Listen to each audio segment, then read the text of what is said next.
আজকে আমি সুজি দিয়ে ভীষণ মজার ভাপা পিঠা তৈরি করে দেখাবো। মাত্র 10 মিনিট হাতে সময় থাকলে এই ভাপা পিঠা তৈরি করে খেতে পারবেন। চালের গুঁড়া দিয়ে ভাপা পিঠা তৈরি করলে অনেক সময়ের ব্যাপার, আর সুজি দিয়ে যদি এইভাবে ভাপা পিঠা তৈরি করা যায় তাহলে খেতেও হয় অনেক মজার আর সময়ও কম লাগে। খুবই ঝটপট তৈরি হয়ে যায়। আশা করছি আপনাদের কাছে খুবই ভালো লাগবে। তাহলে চলুন দেখে নিই। প্রথমে চুলায় প্যান বসে দিয়েছি আর দিয়ে দিচ্ছি নারকেল কোড়া 1 কাপ, আর এখানে নিয়েছি খেজুরের গুড় 1/2 কাপ, আর সামান্য পরিমাণে পানি দিয়ে দিচ্ছি। পানি দিলে নরম হবে। এখন আমি ভালো করে নেড়েচেড়ে নিব। কিছুক্ষণ নেড়েচেড়ে নিলে দেখা যাবে যে গুড় থেকে পানি ছেড়ে আসছে, আর যে পানি দিয়েছি এই পানিটুকু শুকিয়ে নিতে হবে। একদম নরম করতে হবে, বেশি ড্রাই করা যাবে না। তারপরে দিয়ে দিচ্ছি গুঁড়া দুধ 2 চামচ। গুঁড়া দুধ দিলে আরও বেশি টেস্টি হবে, খেতে ভালো লাগবে। এখন আমি ভালো করে নেড়েচেড়ে আঠা আঠা হয়ে আসলে হয়ে যাবে। পানি শুকিয়ে গেছে আর একদম আঠালো হয়েছে, এরকম হতে হবে। এখন আমি চুলা থেকে নামিয়ে নিচ্ছি, নিয়ে একটা ফয়েল পেপারের উপরে ঢেলে নিচ্ছি। ফয়েল পেপারে আমি তেল ব্রাশ করে নিয়েছি। এখন আমি ভালো করে চেপে চেপে নিব, চেপে চেপে সমান করে নিতে হবে। তারপরে ঢেকে রাখবো গরম থাকার জন্য। এক সাইডে রেখে দিচ্ছি। এদিকে আবারও চুলায় প্যান বসিয়ে দিয়ে দিচ্ছি ঘি 1 চামচ। ঘি যখন গরম হয়ে যাবে তখন দিয়ে দিচ্ছি সুজি। এখানে 1 কাপ সুজি নিয়েছি। সুজি দিয়ে আমি চুলার আঁচ একদম লো আঁচে করে নেড়েচেড়ে কিছুক্ষণ ভেজে নেব। তারপরে দিয়ে দিচ্ছি স্বাদমতো লবণ, আর এখানে চিনি দিয়ে দিচ্ছি। চিনি পরিমাণ মতো দিতে হবে, যেহেতু আমি ভিতরে পুরে চিনি দিয়েছি এর জন্য কম চিনি দিয়ে দিলাম। 2 টেবিল চামচের মতো দিয়ে দিলাম। একটা এলাচ স্মোক ফাটিয়ে দিয়ে দিলাম। এখন আমি ভালো করে নেড়েচেড়ে ভেজে নিয়েছি। দিয়ে দিচ্ছি লিকুইড দুধ। এখানে 1.5 কাপ লিকুইড দুধ দিয়ে দিচ্ছি। দিয়ে ভালো করে নেড়েচেড়ে নেব। দুধ আগে জাল করে ঠান্ডা করে দিয়ে দিলাম।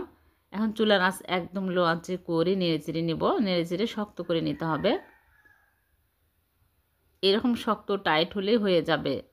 এখন আমি চুলা থেকে নামিয়ে নিচ্ছি। চুলা থেকে নামিয়ে আমি এই ভিতরের পুর তুলে নিচ্ছি। এটা হালকা গরম আছে এখনও, ঠান্ডা হয়ে গেলে কিন্তু শক্ত হয়ে যাবে। এখন আমি আবারও ফয়েল পেপারের উপরে কিছু ঘি আমি মেখে নিলাম। তারপরে সুজির মিশ্রণ দিয়ে দিচ্ছি। দিয়ে ভালো করে চেপে চেপে পাতলা করে নেব। এটা কিন্তু ঠান্ডা হয়ে গেলে শক্ত হয়ে যাবে। গরম অবস্থায় সাথে সাথে বড় করে নিতে হবে। তারপরে ভিতরে পুর আমি দিয়ে ভালো করে চেপে চেপে সমান করে দেব। দিয়ে এইরকম করে রোল করে নিচ্ছি। গরম অবস্থায় করে নিতে হবে, শক্ত হয়ে যাবে ঠান্ডা হয়ে গেলে। এখন আমি ভালো করে এইরকম করে চেপে চেপে লম্বা করে রোল করে নিলাম।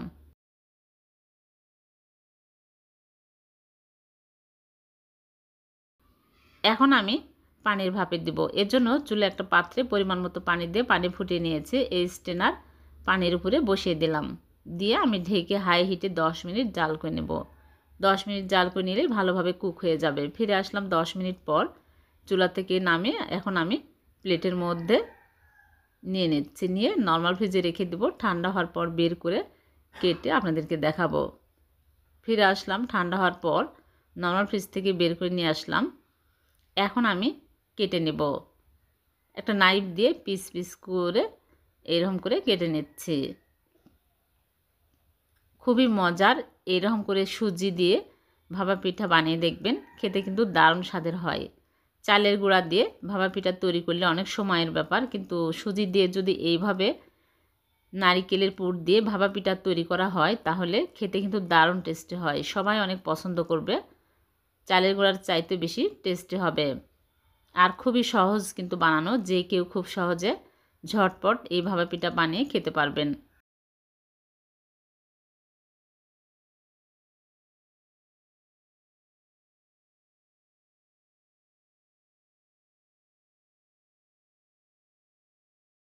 আজকে আমি সুজি দিয়ে নারকেলের পুরে ভরা ভীষণ মজার পুলি পিঠা বানিয়ে দেখাবো। এভাবে পুলি পিঠা বানালে খুবই কম সময়ে ঝটপট বানিয়ে খাওয়া যায়। যে কেউ খুব সহজে এই পুলি পিঠা বানিয়ে খেতে পারবেন। একদমই কম সময়ে বানানো হয়ে যায়, আর খেতে হয় দারুণ টেস্টি। আশা করছি আপনাদের কাছে খুবই ভালো লাগবে। তাহলে চলুন বেশি কথা না বাড়িয়ে শুরু করি।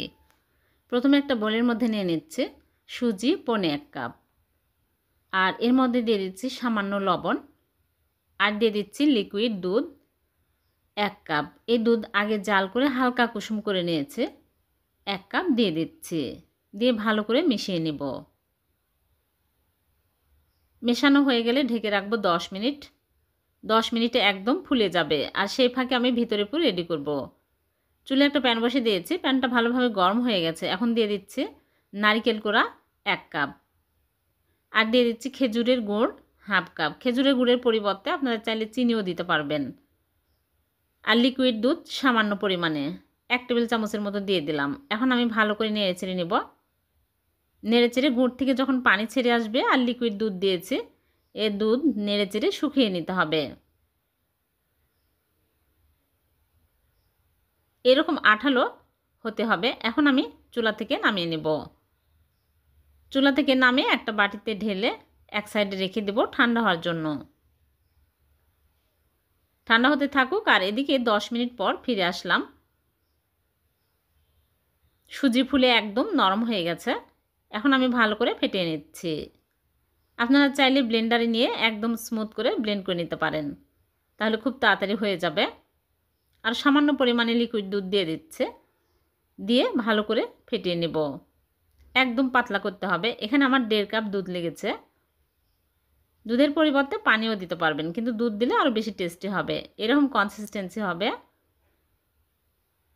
ভালো করে ফেটিয়ে নিয়েছি। এখন আমি ভেজে নেব। চুলে একটা প্যান বসে দিয়েছি আর তেল দিয়ে টিস্যু দিয়ে মুছে নিচ্ছি। এখন ছোট চামচের 1 চামচ করে এরকম করে দিয়ে একটু ঘুরিয়ে নেব। চুলার আঁচ লো আঁচে রাখতে হবে। 1 মিনিট পর দেখা যাবে উপরে শুকনো হয়ে আসছে। এখন আমি ভিতরে পুরো এইরকম লম্বা করে দিয়ে দিচ্ছি। দিয়ে সাইড দিয়ে আমি সুজির ব্যাটার লাগিয়ে এইরকম করে ভাঁজ করে নিচ্ছি, তাহলে খুলে যাবে না। চেপে চেপে ভাঁজ করে উল্টে পাল্টে ভেজে নিচ্ছি। হয়ে গেল একটা।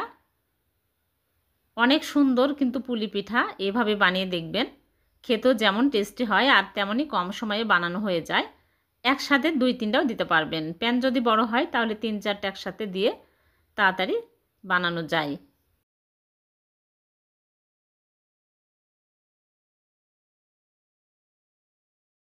উপরে একটু শুকনো হয়ে আসলেই ভিতরে পুর দিতে হবে। সাইড দিয়ে ব্যাটার না লাগালেও হবে, এমনিতেও ভাঁজ হয়ে যাচ্ছে অনেক সুন্দরভাবে। চেপে চেপে দিলেই ভাঁজ হয়ে যাচ্ছে।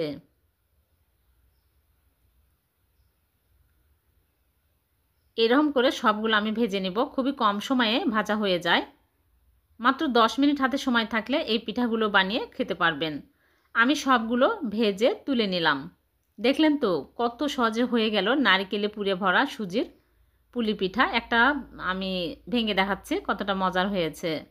খুবই টেস্টি। আমার বানানোর সাথে সাথে শেষ হয়ে গেছে। আপনারা বাড়িতে বানিয়ে দেখবেন, ছোট বড় সবাই অনেক পছন্দ করবে। এতটাই টেস্টি হবে।